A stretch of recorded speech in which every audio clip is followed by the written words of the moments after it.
screamed liar and walked out because I was shocked. Bobulinski was CEO of Sinahawk Holdings, a venture between Jim and Hunter Biden and a Chinese energy company.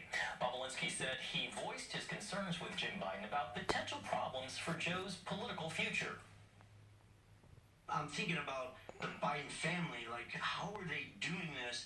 I know Joe decided 2016, but what if he ran in the future? Aren't they taking political risk or headline risk? And I remember looking at Jim Biden and saying, how are you guys getting away with this? Like, aren't you concerned? And he looked at me and he laughed a little bit and said, liability.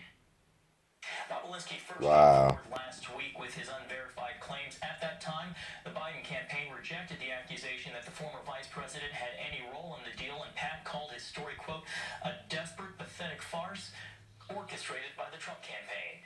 Well, of course that's not true, but I think the voters, I'm not even sure this has become a big issue. It should become a big issue. But if you listen to the debate and you listen to the questioning given to Joe Biden when he was asked, our enemy to America is, he thought for a minute, well, it's going to be Russia and Russia disinformation. He didn't mention China. Why not? Because he and his son have got a tremendous amount of money involved. The Chinese gave a large amount of money to the University of Pennsylvania. It was thought that Joe Biden got a cut of that. And that his son has a big, big deal in China. And Biden is just not going to criticize the Chinese. I mean, he didn't do it. I mean, this is public. It's not something we're revealing, but it was public. And he said the biggest problem is Russian disinformation. Well, that's just nonsense.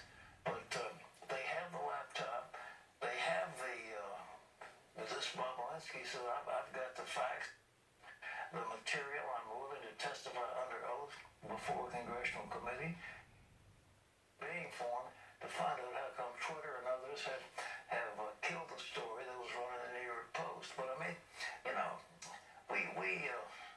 we're supposed to have free and honest news. We really don't have it as much as we should. Yes. If this had been Trump and Trump's sons, you better believe the mainstream would be covering this. Blown to the heights, everything Trump does, they put a big, big deal on.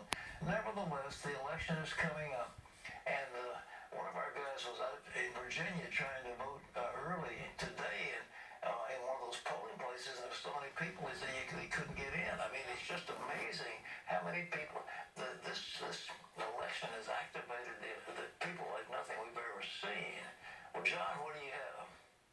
Well, Pat, with Election Day now just less than a week away, Joe Biden at